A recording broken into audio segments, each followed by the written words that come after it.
അസ്സലാമു അലൈക്കും വറഹ്മത്തുള്ളാഹി. അൽഹംദുലില്ലാഹി റബ്ബിൽ ആലമീൻ.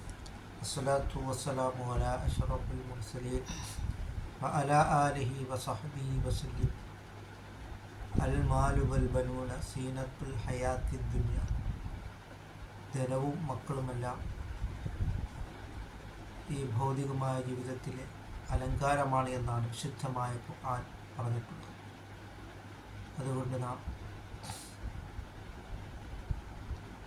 വിശുദ്ധ ഇസ്ലാം പഠിപ്പിച്ചതായ രൂപത്തിൽ നാം ജീവിക്കുവാൻ നാം ശ്രമിക്കും.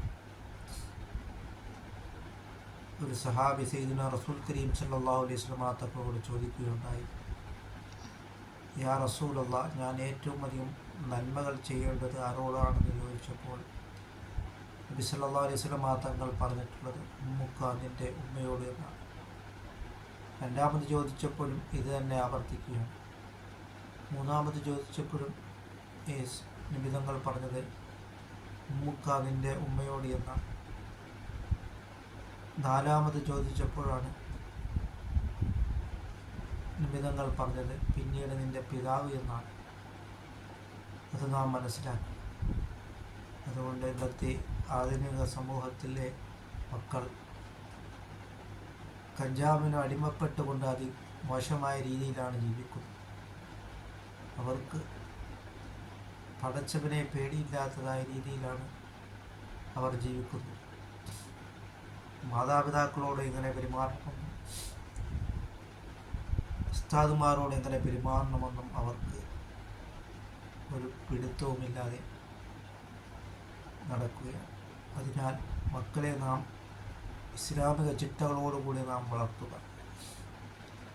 അങ്ങനെ അള്ളാഹുവിൻ്റെ പ്രീതിയിലായിട്ട് നാം ജീവിക്കുവാനും നാം ശ്രമിക്കുക. അങ്ങനെ മഹബ്ബത്തും റസൂലില്ലാഹി സ്വല്ലല്ലാഹു അലൈഹി വസല്ലം, പുണ്യനബി സല്ലല്ലാഹു അലൈഹി വസല്ലം തങ്ങളെ നാം എല്ലാവരേക്കാളും സ്നേഹിക്കപ്പെടേണ്ട നേതാവ് റസൂൽ കരീം സല്ലല്ലാഹു അലൈഹി വസല്ലം തങ്ങളാണെന്ന് നാം നമ്മളുടെ മക്കൾക്ക് നാം പഠിപ്പിച്ചു കൊടുക്കുകയും അങ്ങനെ അള്ളാഹുവിൻ്റെ പ്രീതിയിലായിട്ട് ജീവിക്കുവാനും നാം ശ്രമിക്കും. അങ്ങനെ നിബിധങ്ങളെ സ്നേഹിച്ചു കഴിഞ്ഞാൽ നമ്മുടെ മക്കൾ അന്യ ജാതിക്കാരുടെ കൂടൊപ്പം ഒളിച്ചോടി പോവുകയില്ല. അത് നാം മനസ്സിലാക്കിക്കൊണ്ട് നാം അള്ളാഹുവിനെ നാം തഖ്വ ചെയ്ത് നാം ജീവിക്കുവാൻ നാം ശ്രമിക്കും.